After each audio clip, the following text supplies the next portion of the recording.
दीपावली का त्योहार आने को है और आप सब उसी को मनाने की तैयारी में लगे होंगे, ऐसा मेरा मानना है। प्रभु श्री राम ने रावण का वध कर दिया है और अब वो अयोध्या की तरफ चल पड़े हैं अपने पुष्पक विमान से। और अयोध्या के मार्ग में वो कई सारे ऋषियों और मुनियों का आशीर्वाद लेते हुए और माँ गंगा को प्रणाम करते हुए अयोध्या पहुंचेंगे। तो आप सब तो यही सोचते होंगे कि दीपावली का जो त्योहार है वो इसी पल के लिए मनाया जाता है कि भगवान राम रावण का वध करके अयोध्या पहुंचे थे। दोस्तों, ये पूर्ण सत्य नहीं है, ये अर्ध सत्य है। आइए हम लोग इस बात पर चर्चा करते हैं कि दीपावली का त्योहार किन किन कारणों से मनाया जाता है। अगर मैं आपसे कहूं कि दीपावली का त्योहार जो है वो ऋषि दुर्वासा की वजह से मनाया जाता है तो कोई अतिशयोक्ति नहीं होनी चाहिए, क्योंकि ये ऋषि दुर्वासा ही थे जिन्होंने अपने श्राप के कारण ऐसा कुछ किया कि उसके फलस्वरूप बाद में ऐसी घटनाएं घटी जिन कारणों से हमको दीपावली मनाने का अवसर मिला। दोस्तों, एक समय की बात है, स्वर्गलोक में इंद्र के दरबार में एक सभा चल रही थी और आप तो जानते हैं कि देवराज इंद्र अप्सराओं का नृत्य देखने में और अपने विलासिता के जीवन के लिए जाने जाते हैं और उनमें अहंकार भी बहुत है। तो इसी क्षण ऋषि दुर्वासा उस सभा में प्रवेश करते हैं जहां पर देवराज इंद्र अप्सराओं का नृत्य देखने में व्यस्त थे और उन्होंने ऋषि दुर्वासा का अनादर कर दिया जाने अनजाने में। ऋषि दुर्वासा इस अवसर के लिए उनके लिए एक वैजयंती की फूलों की माला लाए थे। वैजयंती की फूलों की माला उन्होंने देवराज इंद्र को भेंट की। देवराज इंद्र अपने घमंड में चूर थे और उस माला को उन्होंने अपने हाथी ऐरावत की ओर बढ़ा दिया। ऐरावत ने उस वैजयंती के फूलों की माला को अपने पैरों तले कुचल दिया। बस फिर क्या था, दुर्वासा ऋषि का क्रोध सातवें आसमान पर था। दुर्वासा ऋषि तो वैसे भी अपने क्रोध और तेज के लिए जाने जाते हैं। इतना ज्यादा उनका व्यक्तित्व चर्चित था अपने इस क्रोध के लिए कि सुर, असुर और देवता सभी उनसे भयभीत रहते थे।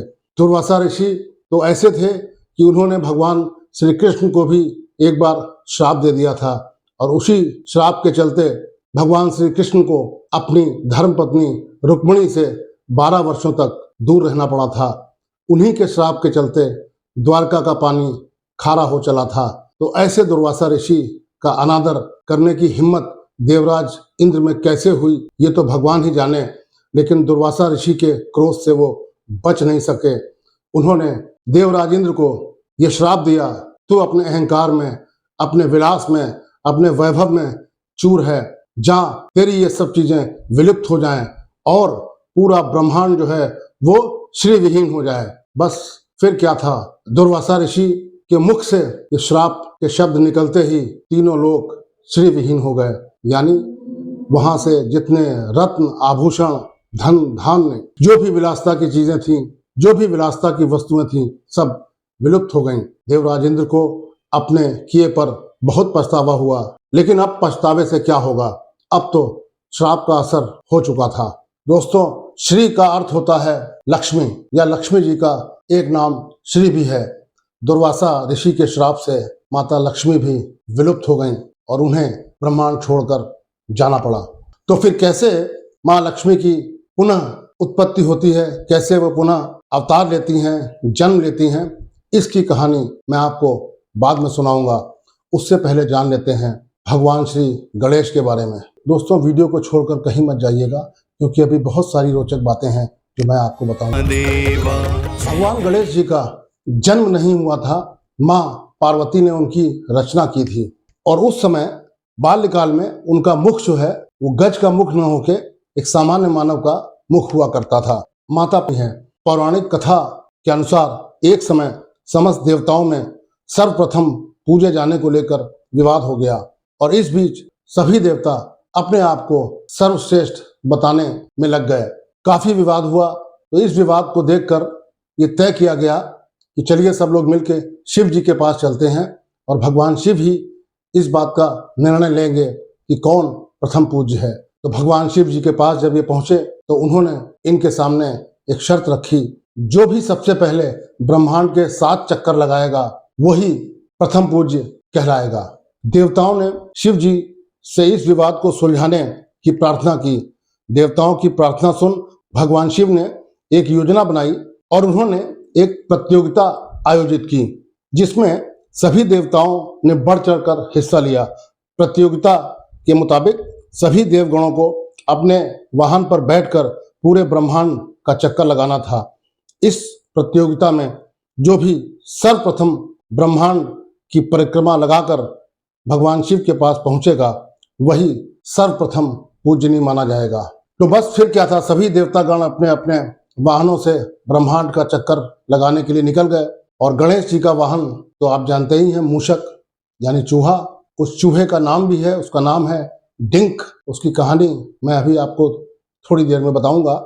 इस प्रतियोगिता में भगवान श्री गणेश ने भी भाग लिया, लेकिन वे ब्रह्मांड का चक्कर लगाने नहीं निकले, बल्कि उन्होंने अपने माता पिता भगवान शिव और माता पार्वती की 7 परिक्रमा लगाई और उनके सम्मुख हाथ जोड़कर स्मरण किया। गौरी गणेश के ऐसा करने से भगवान शिव उनसे प्रसन्न हो गए और सभी देवताओं के आने के बाद शिव जी ने गणेश जी को प्रतियोगिता में विजयी घोषित कर दिया।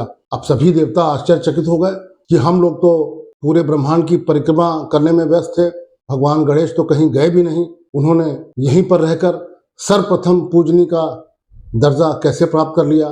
तब भगवान शिव ने कहा कि पूरे ब्रह्मांड व समस्त लोक में सर्वोच्च स्थान माता पिता को दिया जाता है, जो देवगणों व सृष्टि में सबसे उच्च माने गए हैं। क्योंकि ईश्वर ने तो सृष्टि की रचना की है, लेकिन माता पिता ने तो आपकी रचना की है, तो वो तो आपके लिए ईश्वर हुए, वही आपके लिए ब्रह्मांड हुए। ऐसा सुनकर सभी देवगण भगवान शिव की इस बात से सहमत हो गए, जिसके बाद भगवान श्री गणेश को सर्वप्रथम पूजनीय माना जाने लगा।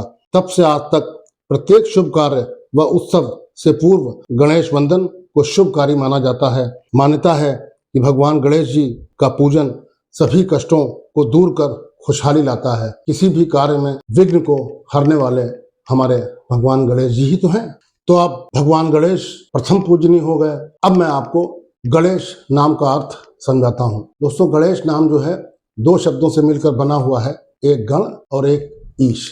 महर्षि पाणिनि के अनुसार गण यानी अष्टवसुओं का समूह। वसु माने दिशा, अष्टवसु माने 8 दिशाएं, और ईश का मतलब होता है देवता या स्वामी।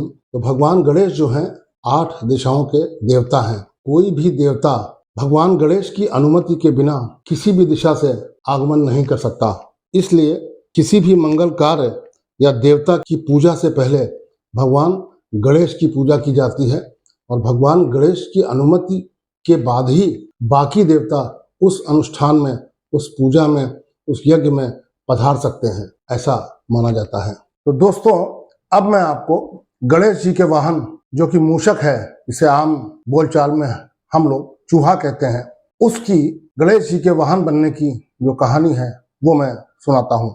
प्राचीन समय में सुमेरु पर्वत पर सौभरी ऋषि का एक अत्यंत मनोरम आश्रम था। उनकी अत्यंत रूपवती और पतिव्रता पत्नी का नाम मनोमयी था। मनोमयी, देखिए कितना सुंदर नाम है। अपनी पौराणिक कथाओं में ऐसे बहुत सारे सुंदर नाम मिलते हैं जो काफी प्रभावित करते हैं। एक दिन ऋषि लकड़ी लेने के लिए वन में गए और मनोमयी गृह कार्य में लग गई। उसी समय एक दुष्ट गंधर्व, जिसका की नाम कौच था, कौच, वहां आया और उसने अनुपम लावण्यमती मनोमयी को देखा और व्याकुल हो गया। अब ये दोस्तों, गंधर्व कौन होते हैं? गंधर्व जो हैं स्वर्गलोक में जो बसी हुई नगरी है, उसमें देवता तो रहते ही थे, उसमें गंधर्व भी रहते थे, अप्सराएं भी रहती थीं, यक्ष भी रहते थे। और जो गंधर्व हैं, जो इंद्र की सभा में अप्सराएं जो नृत्य किया करती थीं, उनके पति होते थे। और ये ऐसा माना जाता है कि स्वयं भी नृत्य और संगीत में बहुत पारंगत हुआ करते थे। तो वही एक गंधर्व सौभरी ऋषि के आश्रम में आकर उनकी सुंदर पत्नी का रूप देखकर व्याकुल हो गया। कौच ने ऋषि पत्नी का हाथ पकड़ लिया। रोती और कांपती हुई ऋषि पत्नी उससे दया की भीख मांगने लगी। उसी समय सौभरी ऋषि वहां आ गए। उन्होंने गंधर्व को श्राप देते हुए कहा, तूने चोर की तरह मेरी सहधर्मिणी का हाथ पकड़ा है, इस कारण तू मूषक होकर धरती के नीचे और चोरी करके अपना पेट भरेगा। अब ऋषि का ये श्राप सुनकर गंधर्व तो डर के मारे कांपने लगा, भयभीत हो गया। उसने मुनि से प्रार्थना की कि हे मुनि, अविवेक के कारण मैंने आपकी पत्नी के हाथ का स्पर्श कर लिया था, मुझे क्षमा कर दें। अब ऋषि तो श्राप दे ही चुके थे और अक्सर ऐसा होता है कि श्राप देने के बाद जिसको श्राप दिया जाता है वो क्षमा याचना करता है तो ऋषि का जो हृदय है वो पिघल जाता है। फिर उस श्राप के असर को कम करते हैं ऋषिगण। ऋषि ने कहा कि मेरा श्राप जो है वो तो व्यर्थ नहीं होगा, वो तो मैंने दे ही दिया है, तथापि द्वापर में महर्षि पाराशर के यहाँ गणपति देव गजमुख पुत्र रूप में प्रकट होंगे। हर युग में गणेश जी ने अलग अलग अवतार लिए, इसलिए वो ऋषि जो हैं वो द्वापर युग की बात कर रहे हैं। तब तू उनका डिंक नामक वाहन बन जाएगा, जिससे देवगण भी तुम्हारा सम्मान करने लगेंगे। उधर देवताओं और असुरों के बीच संग्राम चल रहा था, जो कि सदा से चला आया था। आपको पता होगा कि सुर और असुर ये दोनों आपस में सौतेले भाई थे। सारे देवता जो हैं वो अदिति के पुत्र थे और सारे जो असुर हैं वो दिति के पुत्र थे। और ये दिति और अदिति जो हैं ये ऋषि कश्यप की पत्नियां थीं, तो इसलिए सुर और असुर जो हैं वो कश्यप ऋषि के पुत्र थे। अब जो देवताओं और असुरों के बीच में जो युद्ध होता था उसमें जब भी कोई असुर मारा जाता था तो उनके जो असुरों के गुरु हैं शुक्राचार्य, उन्होंने शिव जी से वरदान प्राप्त किया था संजीवनी मंत्र का। तो जब भी किसी असुर की युद्ध में मृत्यु होती थी तो शुक्राचार्य जी जो थे वो अपने संजीवनी मंत्र से उसको जीवन दे दिया करते थे, तो वो असुर फिर से जीवित हो उठता था। अब ये देवताओं के लिए बड़ी समस्या थी कि इनसे कैसे विजय प्राप्त की जाए, और ये बहुत दिनों से ऐसा चला आ रहा था।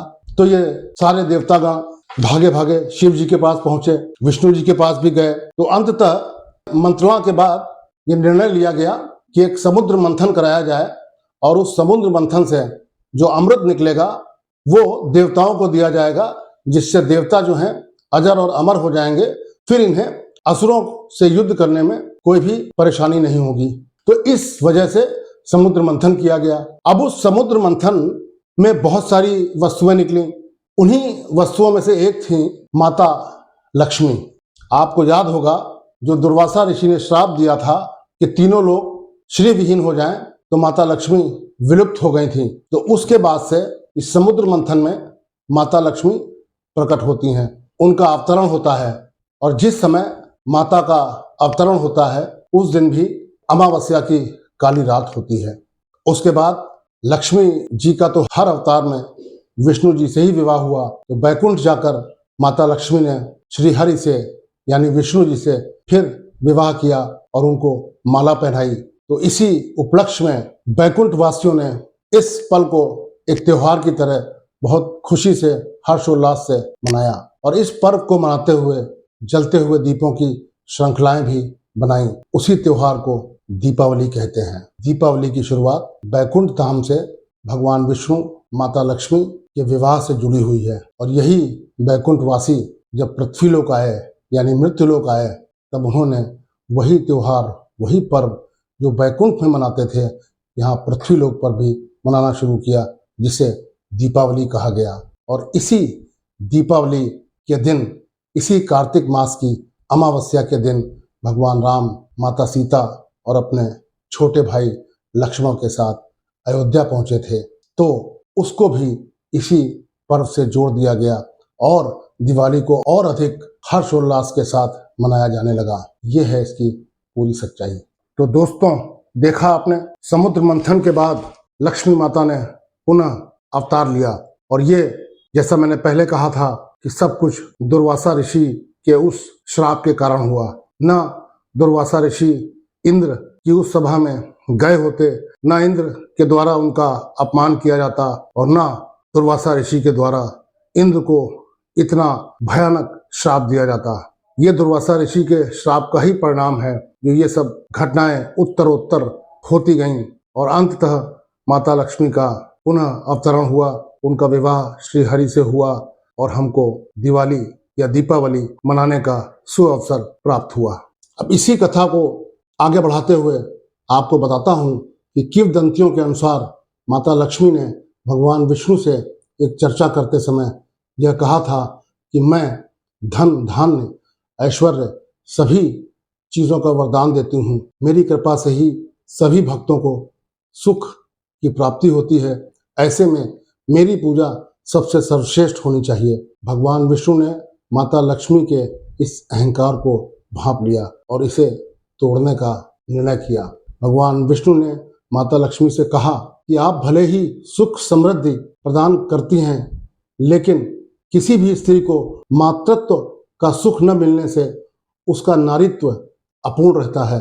इसलिए आपकी पूजा सर्वश्रेष्ठ नहीं मानी जानी चाहिए। आपकी पूजा सर्वश्रेष्ठ नहीं हो सकती। यह बात सुनकर माता लक्ष्मी बहुत निराश हुई और माता पार्वती के पास अपनी व्यथा सुनाने के लिए पहुंची। माँ लक्ष्मी की पीड़ा देखते हुए माता पार्वती ने अपने पुत्र गणेश को उन्हें दत्तक पुत्र के रूप में सौंप दिया। इस बात से प्रसन्न होकर माता ने यह घोषणा की कि व्यक्ति को लक्ष्मी के साथ साथ गणेश जी की उपासना करने से ही धन, ऐश्वर्य की प्राप्ति होगी। तभी से दीपावली पर माता लक्ष्मी के साथ साथ गणेश जी की पूजा भी की जाती है। अब दोस्तों, गणेश जी इतने महत्वपूर्ण क्यों हैं और क्यों उनकी पूजा का इतना महत्व है, चलिए ये बात आपको बताते हैं। ज्योतिष शास्त्र के अनुसार गणेश जी को केतु के रूप में जाना जाता है। केतु एक छाया ग्रह है जो राहु नामक छाया ग्रह से हमेशा विरोध में रहता है। बिना विरोध के ज्ञान तो होता नहीं और बिना ज्ञान के मुक्ति है नहीं। अब ये छाया ग्रह क्या होता है, मैंने सोचा ये भी आपको बता दूं। तो भारतीय ज्योतिष के अनुसार राहु और केतु सूर्य एवं चंद्र के परिक्रमा पथों के आपस में काटने के दो बिंदुओं के द्योतक हैं, जो पृथ्वी के सापेक्ष एक दूसरे की उल्टी दिशा में यानी 180 डिग्री पर स्थित रहते हैं। अब चूंकि यह कोई खगोलीय पिंड तो है नहीं, इसलिए इन्हें छाया ग्रह कहा जाता है। गणेश जी को मानने वालों का मुख्य प्रयोजन उनको सर्वत्र देखना है। गणेश जी अगर साधन हैं तो संसार के प्रत्येक कण कण में वह विद्यमान है। और ये जान लीजिए कि गणेश जी आपके हर कार्य, हर योजना के साधक हैं। वही आपकी प्रगति का साधन है, वही आपकी सफलता, सुख, समृद्धि, ज्ञान, बुद्धि का साधन है। उदाहरण के लिए तो जो साधन है वही गणेश है। तो जीवन को चलाने का साधन अनाज है, तो गणेश अनाज है। अनाज को पैदा करने के लिए किसान की आवश्यकता होती है, तो किसान गणेश हैं।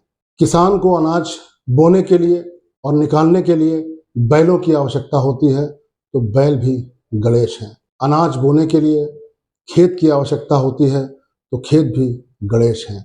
अनाज को रखने के लिए भंडारण स्थान की आवश्यकता होती है, तो भंडारण स्थान भी गणेश हैं। अनाज के घर में आने के बाद उसे पीसकर जिस चक्की से आटा बनाया जाता है, वो चक्की गणेश हैं। चक्की से निकालकर रोटी बनाने के लिए तवे, चिमटे और रोटी बनाने वाले की आवश्यकता होती है, तो यह भी गणेश हैं। खाने के लिए हाथों की आवश्यकता होती है, तो हाथ भी गणेश हैं। मुंह में खाने के लिए दांतों की आवश्यकता होती है, तो दांत भी गणेश हैं। कहने का अर्थ यह है कि जो भी साधन जीवन में प्रयोग किए जाते हैं वो सभी गणेश हैं। अकेले शंकर पार्वती के पुत्र और देवता ही नहीं, अपितु हमारे हिंदू धर्म में प्रथम पूज्य होने का स्थान जिनको प्राप्त है वो गणेश हैं। बिना इनकी आराधना के कोई भी हिंदू धार्मिक कार्य पूर्ण हो ही नहीं सकता। हिंदू धर्म में किसी भी कार्य की शुरुआत से पहले भगवान गौरी गणेश का पूजन किया जाता है। अधिकांश लोग किसी भी मांगलिक कार्य के पहले सर्वप्रथम बुद्धि के दाता भगवान श्री गणेश का विधि विधान से पूजन करते हैं और पूजा स्थल पर श्री गणेशाय नमः लिखते हैं। इसके पीछे की मान्यता है कि ऐसा करने से किसी भी पूजा, आराधना, अनुष्ठान व कार्य में किसी भी प्रकार की विघ्न बाधा नहीं होगी। भगवान शिव और माता पार्वती के लाडले रिद्धि सिद्धि के स्वामी हैं भगवान गणेश। यानी भगवान गणेश की दो पत्नियां हैं, इनका नाम है रिद्धि और सिद्धि। भगवान गणेश के 2 पुत्र हैं जिनका नाम है शुभ और लाभ, और भगवान गणेश की एक पुत्री भी हैं जिनको आप संतोषी माता के नाम से जानते हैं। अब मुझे पता नहीं कि कितने लोगों को ये बात पता थी, मुझे लगा कि ये बात आप तक पहुंचानी चाहिए जिससे कि हिंदू धर्म के तथ्यों के बारे में आपकी जानकारी बढ़े। ये बातें, ये जो कथाएं, जो बातें मैंने आपको बताई हैं, अपने घर में बच्चों को ज़रूर बताएं ताकि वो बढ़ते बढ़ते अपने हिंदू धर्म के बारे में जो अच्छी चीज़ें हैं उनको जानें, उनको सीखें, उनका अनुसरण करें और उनसे प्रेरणा लें। तो दोस्तों, हिंदू धर्म के बारे में, अपने धर्म के बारे में बहुत सारी महत्वपूर्ण बातें मैंने आपको बताई और आशा है कि बातें आपको काफ़ी रोचक लगी होंगी, आनंददायक लगी होंगी, ज्ञानवर्धक लगी होंगी। अगर ऐसा हुआ है तो कृपया मेरे इस चैनल को बढ़ावा दें, इसको सब्सक्राइब करें, लाइक करें, शेयर करें और अपने कमेंट्स भी दें। नमस्कार।